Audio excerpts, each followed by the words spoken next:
두 주 전 월요일에 제 마음이 너무나 벅찬 감격으로 막 이 격동이 돼서 하루 온종일 마음에 뜨거움이 있었던 적이 있습니다. 그날 무슨 일이 있었는가 하면은 최근에 그 스티브 잡스의 몰입에 대한 그런 내용을 다룬 TV 프로그램이 방영됐는데요. 제가 그날 그 프로를 본 겁니다. 그 프로에 보니까 이 스티브 잡스가 자기 꿈을 위하여 얼마나 몰입하는지 막 모든 에너지를 거기다 다 쏟아붓는 그런 내용이 나왔습니다. 어린 고등학생 시절부터 시작해서 이분이 이제 암으로 인생이 마감되는 그 순간까지 막 거침없이 꿈을 향하여 달려가는 그 내용을 제가 그 TV로 보는데, 이분이 이제 자기가 세운 애플이라는 회사에서 쫓겨나는 일을 당하지 않습니까? 그런 수모를 당하는데도 열정은 없으시지 않는 겁니다. 자기 집 창고에서 꿈꾸는 일들을 계속하고요. 심지어는 암을 만난 이후로 이제 그 프로에서 그런 말을 하더라고요. 만약에 이 스티브 잡스가 암 발병 이후로 그동안 자기가 추진하던 모든 걸 다 내려놓고 암 치료에 몰두했다면 아마도 오늘도 살아 있을지도 모른다, 그런 이야기를 하더라고요. 그런데 스티브 잡스는 자기가 꿈꾸며 달려갔던 그 일을 위하여 암 치료받는 것보다 그걸 더 우선에다 두고 그렇게 마지막 순간까지 달려가는 내용이 그 프로그램에서 나왔는데요. 그걸 지혜롭다, 지혜로운 선택이다 이렇게 말하기는 어렵지만요. 그런데 저는 그 프로를 보면서 굉장히 제 마음에 격동되는 질문이 있었습니다. 나는 지금 어디에, 나는 지금 무엇에 내 인생을 한번 이렇게 올인하고 있는가? 그 프로 맨 마지막에 이제 이분이 이제 죽기 전에 했던 그 미국의 스탠포드 대학교 졸업식에 했던 유명한 연설, 여러분 다 아시는 그 연설을 이제 자막으로 올려주고 프로가 끝나는데요. 다 아시는 이 내용입니다. Stay hungry, stay foolish. 이걸 의역해서 늘 갈망하고 늘 우직하게 나아가라. 이게 제 마음에서 굉장한 마음의 뜨거움을 일으켰습니다. 그래서 그날 하루 온종일 제 마음에 하나님, 제 남은 생애에 한번 시시하게 살지 않도록 한번 하나님 주신 꿈을 향하여 모든 걸 걸고 달려갈 수 있도록 하나님 은혜 주시기 원합니다. 그래서 제가 우리 교역자들한테 제가 이제 그 마음을 전했는데요. 사실 월요일 날에는 제가 교역자들 쉬는 날이라서 불러내지도 않고 또 어지간하면은 매일 보내고 그렇게 하지 않은데요. 그날은 제가 이 뜨거움을 꼭 전하고 싶은 겁니다. 그래서 이런 내용의 그 문자를 보냈습니다. 최근에 나온 스티브 잡스의 몰입과 관련한 TV 프로그램을 보면서 지금 제 마음에 강력한 도전이 있습니다. 나의 생애에도 어딘가에 한번 몰입하고 하나님께 그 몰입의 열매를 드리고 싶다는 열망이 제 마음 깊은 곳에서부터 올라왔습니다. 후배 동력자들과 함께 그것을 꼭 만들어내기를 갈망하며 기도하는 아침입니다. 그리고는 성경 한 구절을 보냈는데요. 빌립보서 3장 12절입니다. 내가 이미 얻었담도 아니요 온전히 이루었담도 아니라 오직 내가 그리스도 예수께 잡힌 바 된 그것을 잡으려고 달려가노라. 그리고 맨 마지막에 한마디를 더 덧붙여서 보냈는데 이런 내용입니다. 쉼과 충전의 시간, 그러면서도 동시에 영감을 얻는 월요일 되기를 기도합니다. 그러니까 여러분 생각이에요. 담임 목사가 저렇게 아침에 막 계속 문자 보내는데 무슨 쉼을 얻겠냐고 그런 생각을 하실지 모르지만 사실 저도 그걸 좀 염려했습니다. 그러나 못 참겠더라고요. 꿈을 같이 나눈 거거든요. 저는 두 주 전 그 월요일 날 이사야 32장 8절이요. 존귀한 자는 존귀한 일을 계획하나니 그는 항상 존귀한 일에 서리라. 세 번역으로요. 그러나 고귀한 사람은 고귀한 일을 계획하고 그 고귀한 뜻을 펼치며 삽니다. 사람이요, 그저 일도 없고 편하고 맨날 누워 자고 놀러나 다니고 이래서 행복한 게 아니고요. 한번 몰입할 수 있는 그 무엇을 만나는 거, 이게 행복이거든요. 저는 1만 성도 파송 운동 이후에 그걸 새삼 경험하고 있습니다. 2년 전에 1만 성도 파송 운동이 벌어지고 나서 놀랍게도 많은 봉사자들과 우리 교회 평신도 지도자 4분의 3이 이제 이 분립교회를 향해 떠나는 놀라운 일이 일어났는데요.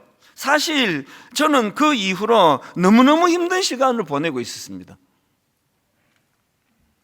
저희 교회는 기존 신자 등록을 받지 않다가 보니까 그 섬겨야 할 대상은 넘쳐나는데 그들을 섬겨야 하는 평신도 지도자들이 한 70-80% 다 나가고 부재가 되다 보니까 얼마나 힘들었는지 모릅니다.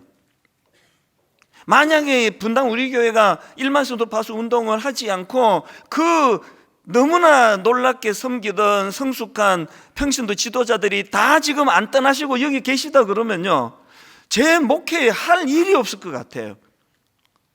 그런데 그런 분들이 10,000명이 넘게 다 떠나고 나니까 이게 교회가 안 되는 겁니다. 그래서 마음고생도 엄청 많이 했고요. 그리고 막 괴로움이 참 많았습니다. 이래도 안 되고 저래도 안 되고, 그렇게 예전에 그 모습이 잘 찾아지지가 않는 그런 가슴 아픈 일을 보냈는데, 그런데 여러분, 하나님께서 최근에 저에게 지난 2년의 시간의 의미를 되짚어보는 그런 시간을 주셨는데요, 70-80% 가까운 평신도 지도자들이 사라져버린 일이 있었기 때문에 제가 목회가 너무 힘들고 괴로웠지만, 그런데 여러분, 바로 그런 결핍이 있었기 때문에 오히려 저는 거기에 모든 걸 다 걸어야만 했고 모든 에너지를 다 투입하면서 눈물로 하나님께 은혜를 구할 수밖에 없었는데요, 그 과정이 저에게 너무나 복되더라는 거예요. 요즘은 제가 막 노래를 부르고 다닙니다. 이 1만 성도 파송 운동은 하나님이 저에게 주신 축복이라고.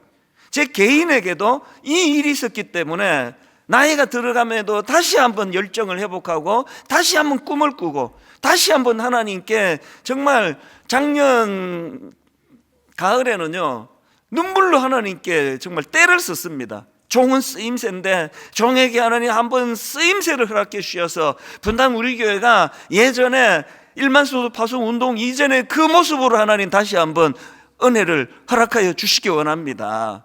그리고 2년이 지났는데 여러분, 저는 오늘요 감히 놀라운 선포를 하려고 합니다. 여러분들이 지난 2년 동안 너무나 수고해 주시고 우리 교역자들이 눈물로 기도하며 그렇게 꿈꾸며 달려갔기 때문에요, 여러분 이제 오늘부로 분당 우리 교회의 모든 기능이 정상화되었음을 선포합니다. 지난 3월 1일 공휴일 날 우리 모든 교역자들이 함께 모여서 같이 꿈을 꾸며 눈물로 같이 예배를 드리고 그런 시간을 보냈는데 얼마나 감격스러운지 모릅니다. 지난 3월 1일 날 분당 우리 교회가 1만 성도 파송 운동 이전의 그 역동을 먼저 순장님들하고 경험했거든요. 그리고 이제 모든 부서마다 또 모든 예배마다 다시 그런 역동이 되살아날 줄로 믿습니다. 그래서 저는 여러분, 우리 삶에 어떤 결핍이 있고 그 결핍 때문에 괴로운 일이 찾아온다 할 때 그것 때문에 주저앉고 포기하고 이제는 더 이상 옛날에 역동이 없어, 이게 참 그게 사단이 주는 악한 생각일 뿐만 아니라 그건 틀린 생각입니다. 무슨 일로 지금 좀 마음이 힘드세요? 예전에 젊은 시절에 꿈꾸며 달려갔던 것들을 잃어버리고 이제는 그런 일이 내게 오지 않을 거라는 생각을 하는 분이 이 자리에 계시다면 성령님께서 그 생각이 틀렸다는 걸 오늘 깨우쳐 주시기를 원합니다. 예배를 드리는 가운데 다시 한번 꿈을 꾸면서 하나님, 내 생애에 한번 주님을 향하여 꿈꾸며 달려가는 날을 허락해 주시기 원합니다. 이렇게 사모하는 그런 예배가 되기를 바랍니다. 제가 작년 가을부터 이제 이 교회의 회복을 꿈꾸며 제2의 부흥을 갈망한다고 그렇게 선포를 하면요, 어떤 분들은 이걸 자꾸 그 숫자로 오해하시는 분이 계세요. 그 오해입니다. 설마 1만 성도 파송 운동 이전에 그 숫자로 복귀하는 걸 부흥이라고 하겠냐고요. 숫자 넣는 걸 부흥이라 하지 않습니다. 여러분, 뚱뚱해졌다고 건강해졌다고 말하지 않습니다. 제가 꿈꾸는 부흥은요, 교회의 교회다움을 회복하는 거예요. 간단합니다. 제가 꿈꾸는 부흥은 교회의 건강을 회복하는 거예요. 제가 꿈꾸는 부흥은 교회의 본질을 고민하며 그 본질을 회복하려고 애쓰는 교회, 이게 부흥하는 교회라고 생각합니다. 최근에 우리 교회 수요 예배에 청년부를 담당하는 목사님이 설교를 했는데요, 그 설교 서두에 이런 말을 하더라고요. 자기 부서의 청년이 이런 질문을 던지더래요. 목사님, 오늘날에도 정말 하나님이 최선의 대안입니까? 이 청년이 보기에 너무나 시대가 혼미하고 그리고 교회는 너무나 힘이 없고 무기력해 보이니까 이 청년이 답답한 마음으로 이렇게 질문한 것 같아요.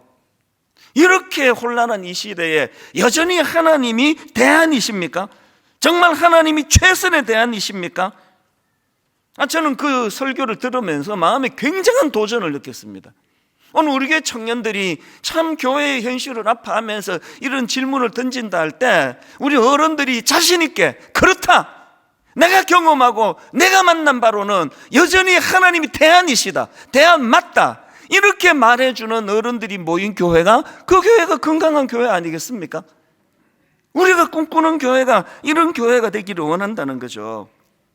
여러분, 건강한 교회가 되기 위해서는요, 그 구성원들인 저와 여러분이 건강해지기를 원하는데요, 건강한 크리스찬은 예수 그리스도와 관련된 두 가지를 꿈꾸는 사람이 건강한 성도예요. 첫 번째는요, 예수님의 인격을 닮아야 되겠다. 매인이 목마름이 있는 분이 건강한 신자예요.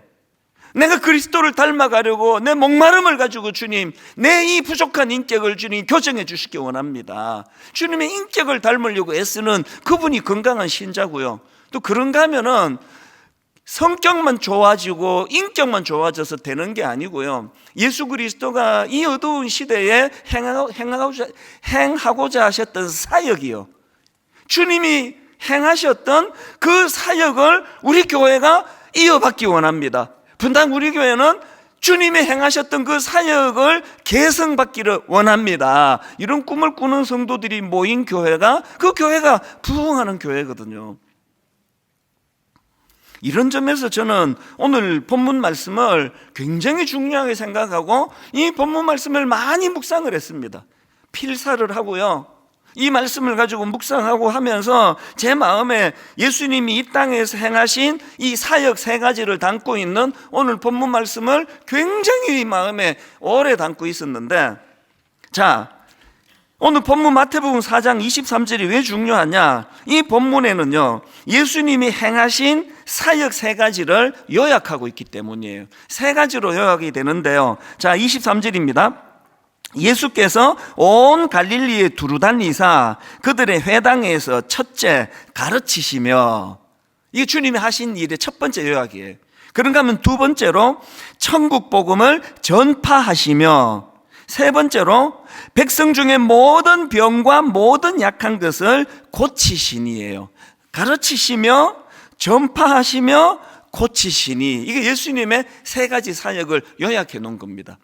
첫 번째로 나오는 게 가르치시며, 예수님이 유대 회당에서 가르치시는 일을 하셨는데요, 뭘 가르쳤을까요? 구약 성경을 가르쳤죠.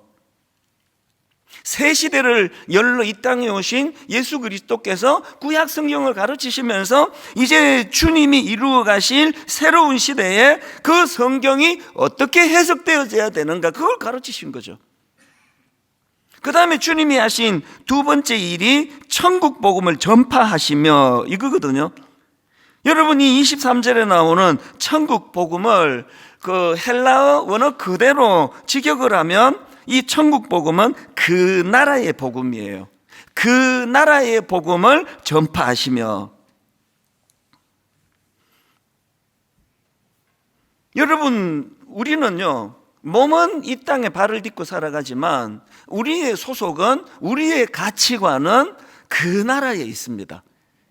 그런데 이 죄성으로 말미암아 가장 눈에 보이는 것밖에는 볼 수 없으니까, 그래서 예수님께서 그 나라의 복음을 선포하시는 겁니다. 오늘 이 본문 말씀 바로 그 다음 나오는 마태복음 5장에 산상수훈이 나오는데요, 이 산상수훈이야말로 예수님께서 가르치시며 천국 복음을 전파하시는 그 내용이 산상수훈입니다. 이번 주간에요, 마태복음 5장부터 7장까지 나오는 산상수훈을 한번 묵상해 보세요. 전도가 뭡니까? 그저 눈에 보이는 세상 끝에만 몰두하는 사람들에게 예수 그리스도가 가르쳐 주신 그 나라를 소개하는 게 그게 전도 아닙니까? 근데 그걸 말로만 전하는 게 아니라 교회 안에 공동체에서 삶을 통하여 우리가 살아내는 거예요. 그래서 이제 전도 받아오면은 저 같은 사람을 통해서 귀로 말씀으로도 듣지만 여러분을 보면서 이상하게 생각하는 거죠. 이 사람들은 뭐지? 아니 무슨 용수가 이렇게 강같이 흐르지? 아니 어떻게 이렇게까지 헌신하지? 서로 사랑하는 모습이 도대체 나는 이게 적응이 안 된다. 그게 전도예요. 이게 잘 안 이루어지면 그 교회는 굉장히 가라앉은 교회죠. 이번 주간에 시작되는 다락방에서 여러분들이 보여줘야 되는 게 그겁니다. 니 잘났네 내 잘났네 하는 게 다락방이 아니고요, 그 산상수훈을 포함하여 예수님이 가르쳐 주신 그 나라의 삶의 질서를 따라 살아가는 것. 그래서 다락방이 제대로 굴러가면은요, 그 안에 그 놀라운 용서와 사랑과 섬김과 헌신, 그래서 정말 그 안에 놀라운 일들이 많이 일어나거든요. 그리고 마지막 세 번째로 나오는 게 고치신입니다. 사실 이거는요, 좀 어떻게 보면 좀 생뚱맞습니다.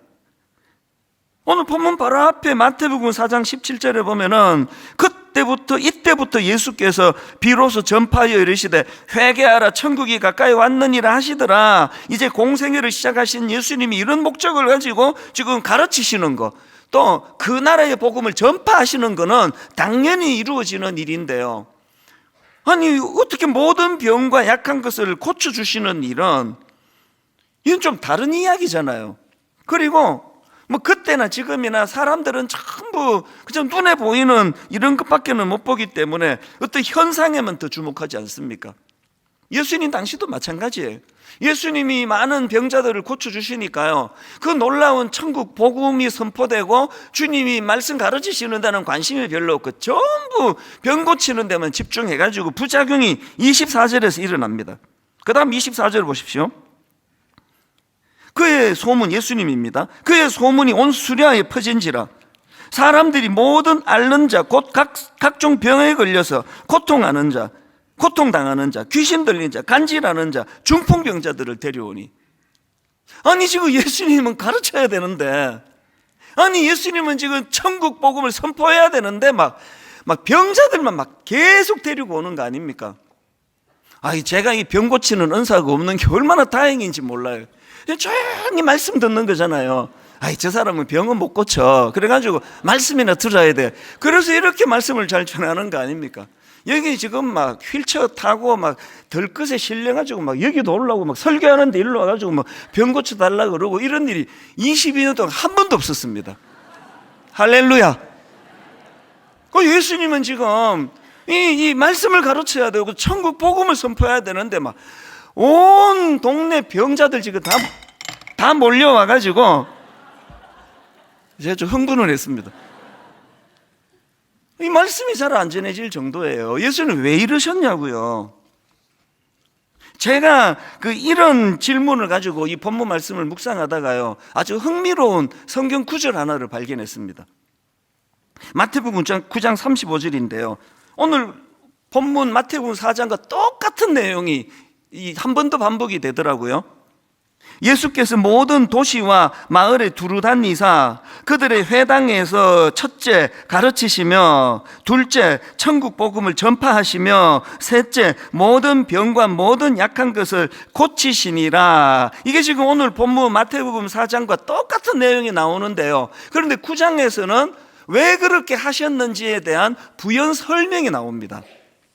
그게 바로 그 다음 나오는 36절입니다. 왜 그렇게 하셨나? 예수님께서요, 무리를 보시고 불쌍히 여기시니 이는 그들이 목자 없는 양과 같이 고생하며 기진함이라. 예수님이 왜 이 세 가지 사역에 전념하셨다고요? 그들이 불쌍했어요. 그 왜 불쌍합니까? 이유가 나와 있습니다. 왜 불쌍하냐? 36절을 다시 보십시오. 무리를 보시고 불쌍히 여기시니 이는 그들이 목자 없는 양과 같이 고생하며 기진함이라. 왜 그렇게 기진하고 지치고 힘든다고요? 목자 없는 양 같아요. 이 오늘도 마찬가지 아닙니까? 시대가 이렇게 혼미한 거 지도자 부재예요. 얼마 전에 그 축구 경기가 있었지 않습니까? 그 아시안 게임에서 그 축구 경기를 하고 그리고는 클린스만 감독이 이제 잘렸어요. 쫓겨났습니다. 저는 뭐 그분에 대해 잘 모르고요. 축구를 또 그만큼 분석해서 보지 않기 때문에 뭐 그게 왜 그런지 모르는데 한 가지는 알아요. 4강전이었던가요? 우리보다 한 수 아래라고 생각했던 요르단에게 패하고 나니까 그 선수들이 얼마나 충격이 컸겠냐고. 그래서 저는 그 새벽이라 가지고 그 축구를 직접 안 봤는데 들리는 얘기를 보니까요, 선수들이 너무 실망해가지고 막 어떤 선수는 울면서 나갔대요. 그런데 지도자라는 사람이, 감독이 웃으면서 멀뚱멀뚱 그걸 쳐다봤대요. 제가 그거를 보니까 이 본문 생각이 나는 거죠. 공감하지 못하는 지도자. 그리고 또 한참 있다가 그 전날에 그 축구 선수들끼리 막 그냥 멱살잡이를 하고 뭐 그런 싸우고 이런 일이 있었다 그러는데요. 여러분, 중요한 시합을 앞두고 있으니까 뭐 손흥민 선수부터 해가지고 막 굉장히 예민해지니까 그런 일이 일어난 거 아니냐고요. 그런데 막 싸우는데 그 감독이라는 사람이 멀뚱멀뚱 보고 있었대요. 저는 그 이야기를 전해드리면서요, 목회자인 제가 혹시 그런 거 아닌가? 마음이 실리지 않는 거죠. 그 상대방 선수들이 울면서 올 때 그 불쌍한 마음이 들지 않는 거죠. 멀뚱멀뚱 쳐다보고 있는 거. 정치가들 위해 기도해야 돼요. 그렇게 국회의원 되려고 저렇게 많은 사람이 매달리는지 모르겠는데요, 여러분, 정말 우리 국회의원들 중에 정말 우리 국민들을 긍휼한 마음으로 그렇게 온 마음을 다 쏟는 그런 지도자들이 많이 나오기를 바랍니다. 교회도 마찬가지예요. 제가 그냥 이 시간에 여러분 제가 설교해야 되잖아요. 그래서 그냥 주석 보고 베끼고 여기저기 참고하고 그래가지고 기승전결 그럴듯하게 설교하고 그렇게 하고 내 할 일 다 했다 이렇게 하는 목사라면요, 거기서 능력이 나타나지 않아요. 지금 참 불쌍히 여기시는 그 주님, 목자 없는 양 같은 긍휼한 마음을, 그들을 보고 긍휼한 마음을 가지신 예수 그리스도를 전한다면 그 설교자가 어떤 마음으로 설교해야 되겠냐고요. 한 주 내내 고생하는 그 성도님들을 아픈 마음으로, 하나님 오늘 부족한 저를 통해서 많은 성도님들이 우리 주님의 긍휼히 여기시는, 불쌍히 여기시는 그 마음이 전달되기를 원합니다. 이 마음이 간절해야지만 그게 되는 거 아니겠습니까? 구약에 보면요, 이 백성들이 목자 없는 양 같은 상태가 될 것을 경고하는 말씀들이 몇 군데나 나오는데요, 그게 에스겔 34장 5절 6절입니다. 목자가 없으므로 그것들이 흩어지고 흩어져서 모든 들짐승의 밥이 되었도다. 내 양떼가 모든 산과 높은 맷뿌리에마다 유리되었고 내 양떼가 온 지면에 흩어졌으되 찾고 찾는 자가 없었도다. 여기 지금 이스라엘 백성들이 목자 없는 양같이 될 것을 경고하는 그런 내용의 말씀이 나오는데요, 그런데 저는요, 이게 너무나 의미가 있는 게, 이 말씀이 이렇게 목자 없는 양처럼 유리방황할 것이라는 그 내용만 나오는 게 아니고, 여기에 지금 에스겔 선지자가 놀라운 예언의 말씀을 선포하는 거거든요. 그게 에스겔 37장 24절입니다. 그렇게 목자 없는 양처럼 흩어지고 들짐승의 밥이 되는 것처럼 고난을 당하는 그들이지만 그들을 향한 복이 뭐냐? 24절을 보십시오. 내 종 다윗이 그들의 왕이 되리니 그들 모두에게 한 목자가 있을 것이라. 이스라엘 백성들이 목자 없는 양처럼 유리방황하겠지만, 그러나 거기에 지금 에스겔 선지자가 복음을 전하는 거예요. 그대로 방치하지 않으신다. 거기에 메시아 예수 그리스도가 참 목자로서 이 땅에 오실 것이다. 여러분, 구약의 백성들은 이 말씀을 소망을 가지고 바라본다면요, 신약의 우리는 그 예수님이 이 땅에서 어떤 마음으로 백성들을 섬겼는가를 다 알고 있습니다. 어떤 마음이라고요? 불쌍히 여기는 마음이에요. 긍휼히 여기는 마음. 그래서 이제 그 주님이 다시 오심에 대하여 마라나타, 참 목마름을 가지고 그분을 소망하는 게 이 건강한 신자의 모습 아니겠습니까? 이런 차원에서 저는요, 이제 이번 주와 다음 주에 걸쳐서 이제 우리가 꿈꾸는 교회, 우리가 회복해야 되는 교회, 당연히 이 교회의 머리 되신 예수 그리스도 참 목자가 되셔서 눈물을 닦아주시는, 긍휼히 여겨주시는 그 주님을 우리가 모시고 살아가는 신앙생활이라면, 이제 이 교회가 회복해야 될 두 가지를요, 한 가지를 오늘 말씀드리고 또 한 가지를 다음 주일날 말씀드리려고 하는데, 첫 번째 회복해야 될 교회의 모습이 뭐냐?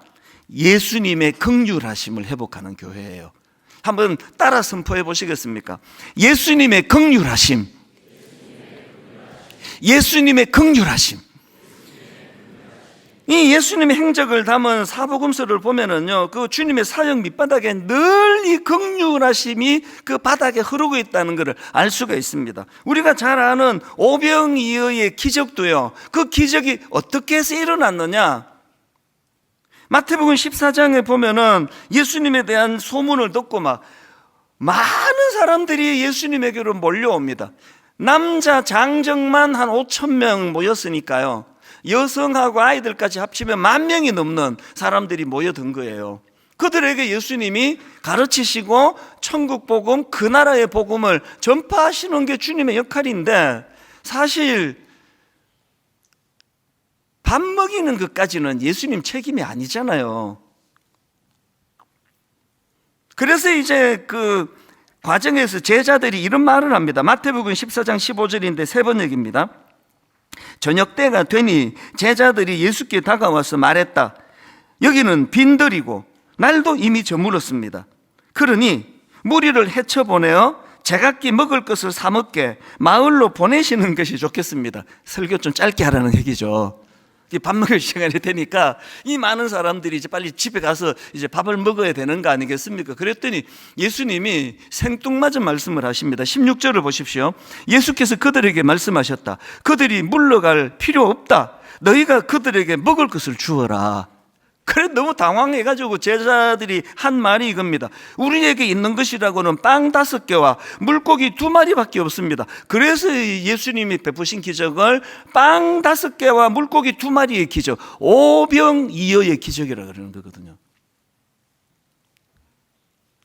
이거 예수님의, 이게 어른한테 쓰는 표현이 맞는지 모르겠는데, 이게 예수님의 그 오지랖이 넓으신 거 아닙니까? 아니, 가르치시고 전파하시면 되는데 뭐 그 많은 사람들 뭐 이 밥을 못 먹으면 얘들 배고플 텐데, 뭐 배고픈 사람은 말씀 듣다가 뭐 먼저 가면 되고, 뭐 막 너무나 주님 말씀에 매료가 된 사람은 뭐 한 끼 굶는다고 뭐 안 죽는다, 나는 오늘 밥 안 먹고 말씀 들었고, 그럼 되는데 예수님께서 왜 그들 먹이시는 것까지 이렇게 신경을 쓰시느냐고요. 마태복음 14장에 보면은요, 그 오병이어의 기적의 동력이 어디서 나오는 걸 이렇게 설명합니다. 14절을 보십시오. 예수께서 나오사 큰 무리를 보시고 불쌍히 여기사, 그 다음에 그 중에 있는 병자를 고쳐주시니라. 그리고 그 불쌍히 여기사가 주님의 오지랖이 발동이 된 거 아닙니까? 그들에게 밥 한 끼라도 먹여서 보내고 싶은.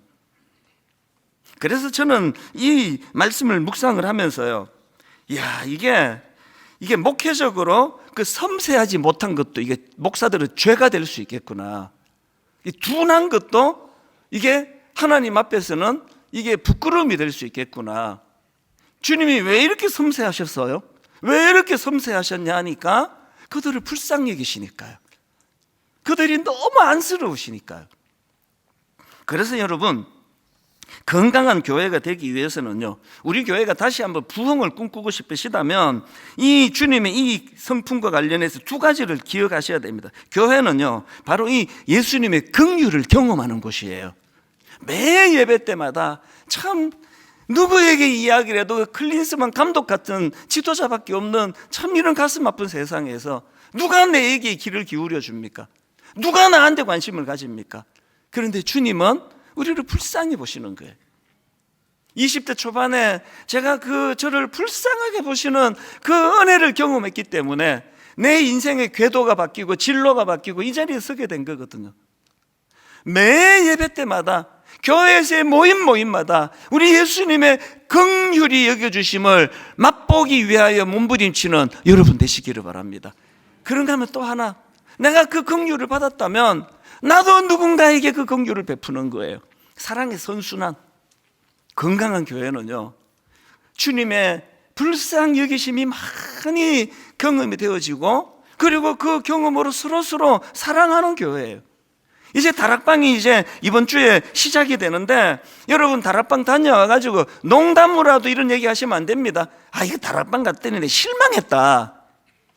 뭐 순장을 보니까 뭐 별거 아니더라. 뭐 별건 줄 알았습니까? 다 우리 같은 사람이죠. 교회에서 하면 안 되는 말이에요. 나 그게 실망했어. 몰랐습니까? 교회가 그런 사람들이 모이는 곳이라는 걸. 어떤 분은요, 받아주는 데도 없고 실패하고 낙오하고, 그래서 자기는 늘 소외를 당하는 그런 사람인데, 교회마저 그런 사람을 오지 마라 그러면 되느냐고요. 교회는 그런 사람이 오는 데예요. 교회는 그런 사람들이 와서 활기치는 데예요.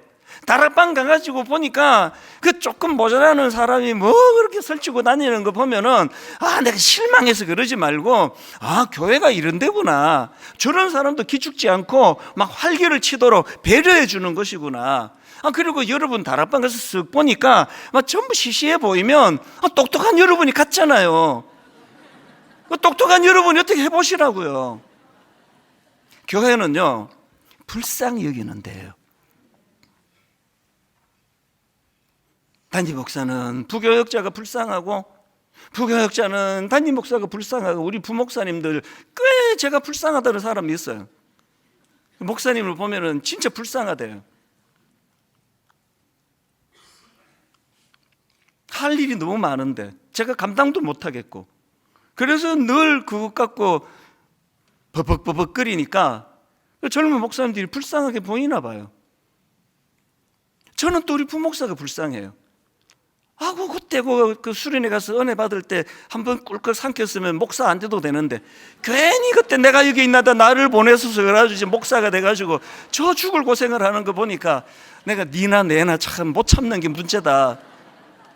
여러분, 이 젊은 목사님이 실수하면 뭐가 목사가 어쩌고, 여러분 아들이라 생각하세요. 그 잘하려고 하는데 참 안쓰럽다 우리 목사님. 그 젊은이 점점 좋아지겠지. 우리 기도합시다. 이 교회 아닙니까? 제가 아까 그 신혼부부 우리 결혼학교 광고를 드렸는데요. 저는 전문가는 아니지만 알아요. 가정회복은요, 혼수품에 이것만 장만하면 돼요. 비싼 혼수품 명품백 필요 없고요. 여러분, 그 혼수품에요, 긍휼히 여기심, 이걸 혼수품으로 갖고 가면 끝이에요. 남편이 불쌍해 보이면 끝나는 거예요. 그 아내가 불쌍한데 그것도 안 되고 그렇게 막 화가 내고 그러겠냐고요. 우리 연로하신 부모님, 자녀들이 긍휼히 여겨야 돼. 난 우리 애들 보고 맨날 니들 아빠를 좀 불쌍하게 봐라. 안 불쌍하니?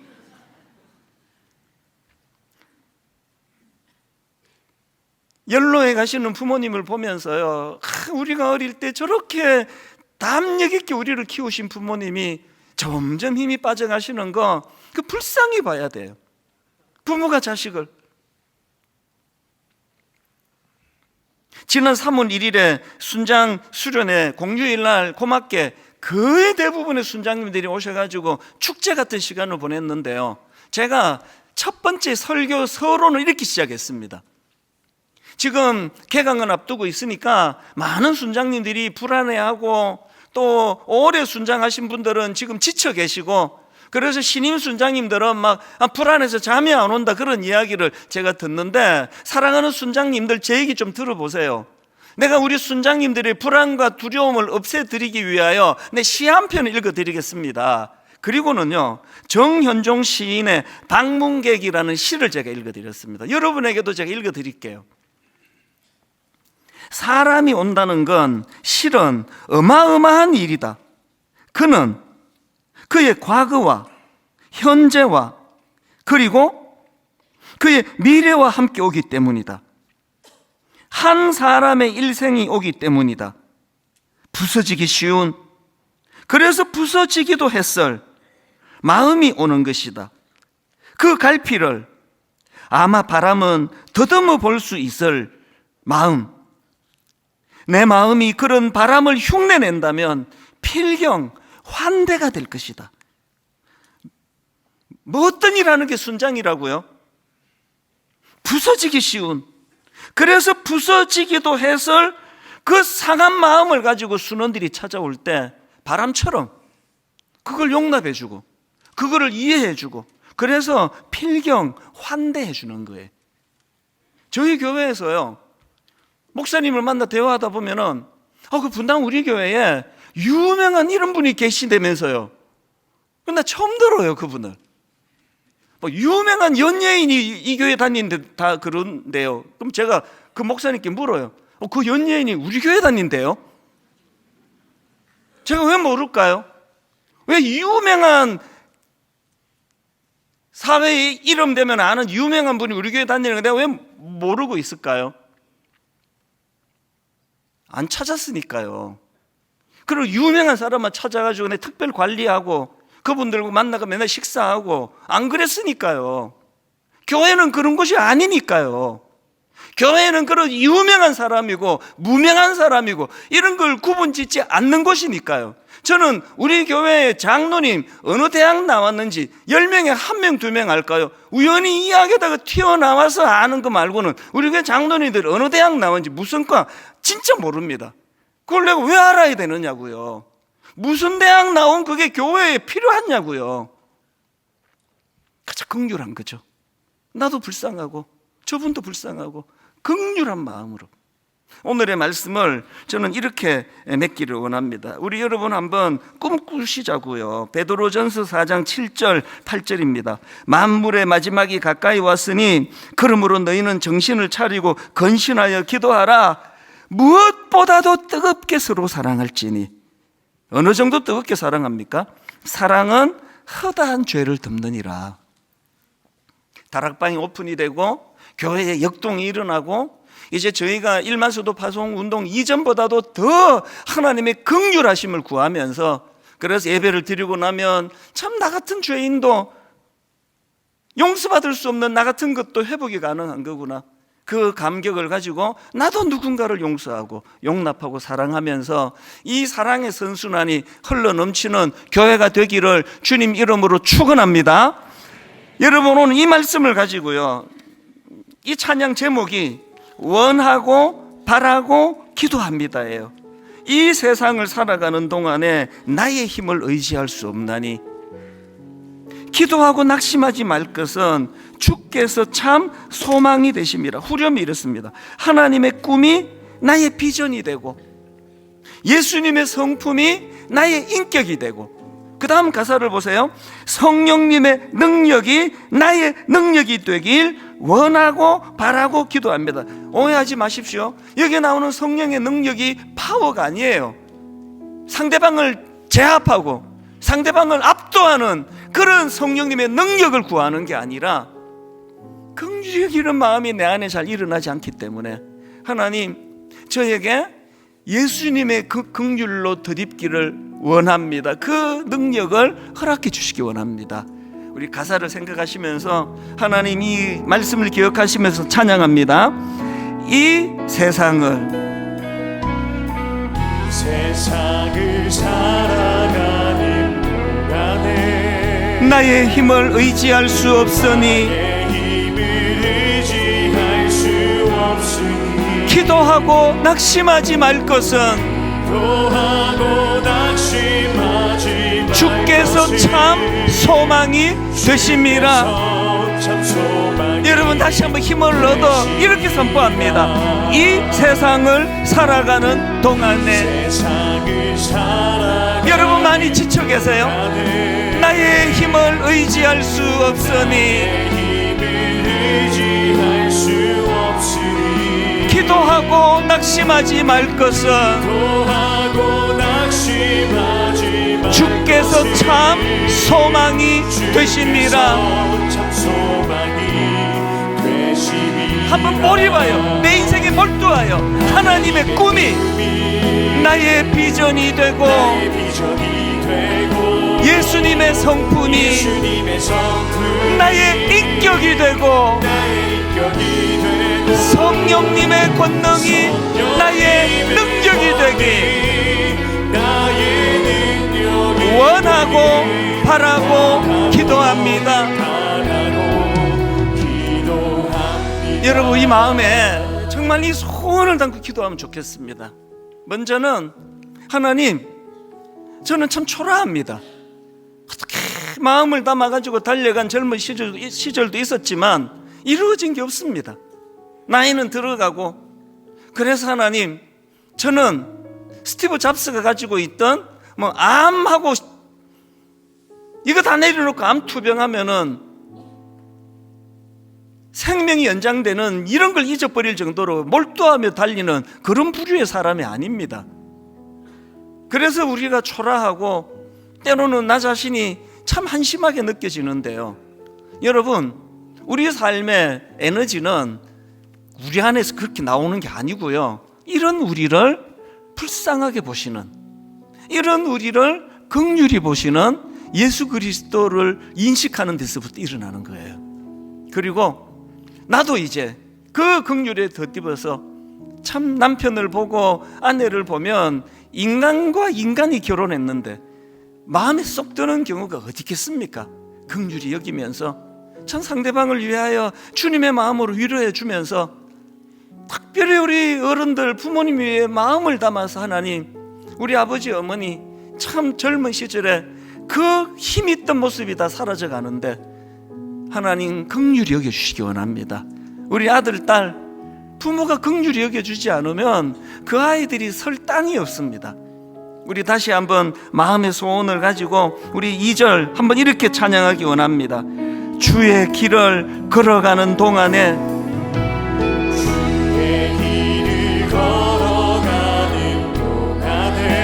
세상의 것 의지할 수 없으니 감사하고 낙심하지 말 것은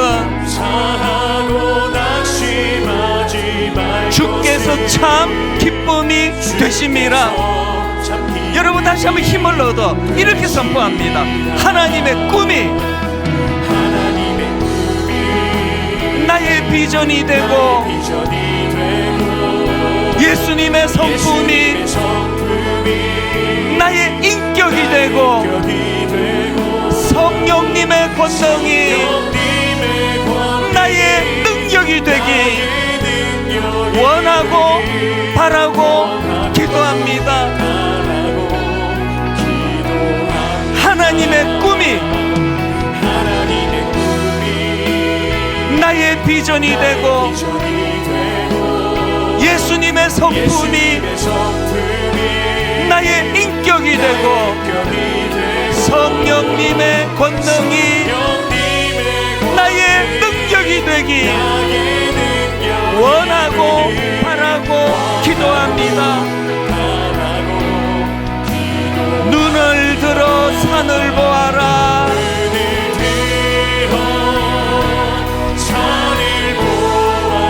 너의 도움 어디서 오나?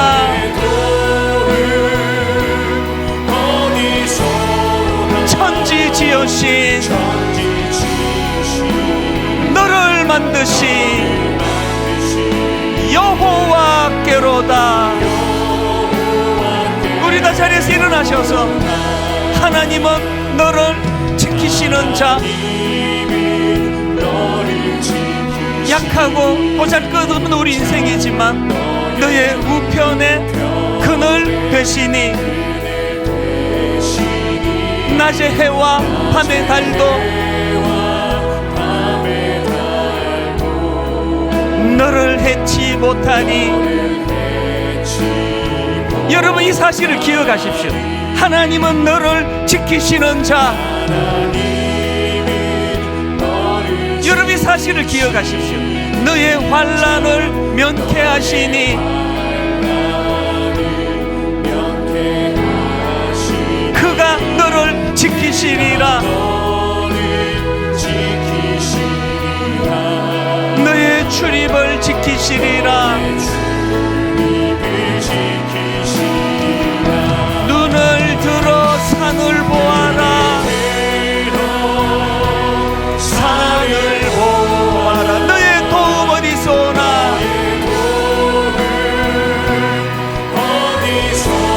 어디서 옵니까? 천지지으신 너를 만드신 여호와께로다. 우리 마지막으로 후렴하면 이렇게 소리쳐 선포합니다. 눈을 들어 산을 보아라.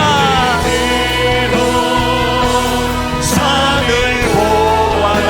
너의 도움 어디서 오나? 어디서 오나? 천지지으신 너를 만드신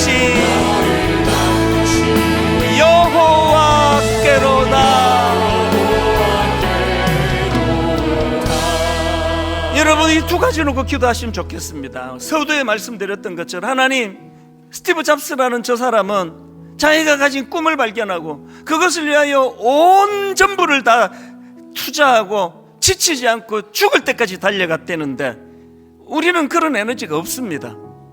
우리는 아직 나이가 많이 들지도 않았는데 그 젊은 시절에 열망하는 것들이 사라져 버렸습니다. 그래서 우리가 의지할 것은 그런 강력한 능력을 구하는 것이 아니라 주님, 이런 나를 불쌍히 여겨주시기 원합니다. 주님, 긍휼히 여겨주시기를 원합니다. 그리고 하나님, 두 번째 기도 제목이 있다면 저도 하나님 부족하지만 가까이는 내 아내와 남편, 우리 부모님, 내 자녀, 가까이는 이제 오픈하게 될 다락방 안에서 긍휼함의 성품이 내게 일어나기 원합니다.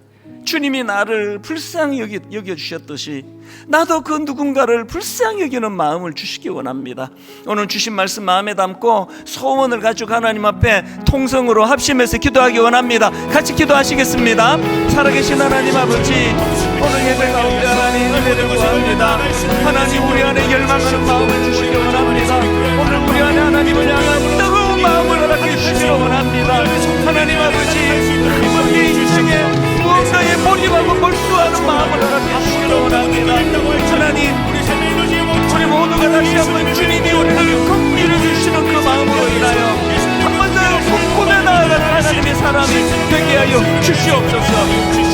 하나님 아버지, 내 인생에 하나님의 소원을 가지고 주님 앞에 기도하며 아뢰옵니다. 하나님, 나의 나는 것은 내가 가진 능력이 아닙니다. 천년 역하고 보잘것없는 우리 인생에 우리 주 예수 그리스도가 우리를 긍휼히 여기시는 그 불쌍히 여기사 이것이 우리가 붙잡아야 될 놀라운 주님의 은총인 줄 믿습니다. 나같은 하나님 아버지 은혜를 붙잡으며 달려가기를 원합니다. 오 하나님 아버지, 살아계신 하나님, 우리들 심령 안에 우리 주님을 아버지 사모하며 바라보기를 원합니다. 천지 지으신 그리고 나를 만드신, 그래서 나를 긍휼히 여기시는 그 사랑으로 보듬어 주시는 그 하나님의 사랑을 붙잡고 달려가기를 원합니다. 하나님 아버지, 이제 새로운 한 학기가 시작이 되었는데 이 사모 아버지 다락방을 살아나게 하시고 우리 순장님들이 살아나게 하시고 우리 순원들이 그 안에서 마음껏 뛰어 아버지 달려가도록 주님 인도하여 주시옵소서. 모두가 힘내고 주시옵소서.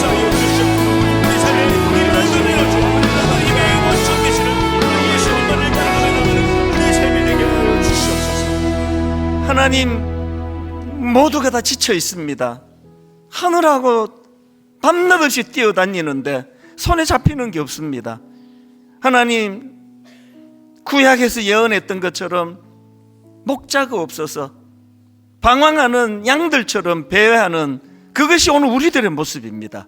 그래서 오늘 하나님 간절히 구하는 것은 이런 우리를 탓하지 아니하시고 불쌍히 여겨주시는 그 주님의 긍휼하심을 맛보는 예배가 되게 하여 주시옵소서. 내 안에 참 연약한 것들만 보이고 그것만 지적을 받는 이 시대인데 주님께서는 그럼에도 불구하고, 그래서 하나님 주님의 섬세하심이 그 수많은 군중들 밥 한 끼라도 먹이기 위하여 안 하셔도 되는 그 일을 행하셨던 그 주님의 놀라운 오병이어의 기적의 동력은 그들을 불쌍히 여기는 것에서 시작이 되었다고 한다면 하나님 우리 모두에게 그 은혜를 허락하여 주시옵소서. 그리고 우리도 하나님, 내 남편을, 내 아내를, 우리 부모님을, 우리 자녀들을, 교회에서 만나는 연약한 우리 지체들을 주님의 사랑으로 불쌍히 여기는 그 마음을 저희들에게 허락하여 주시옵소서. 이번 한 주간 주님의 긍휼하심을 덧입고 거기서 힘을 얻어 누군가를 긍휼히 여기는 놀라운 이 사랑의 선순환을 이번 한 주간 많이 누리고 경험하도록 주님 인도하여 주시옵소서.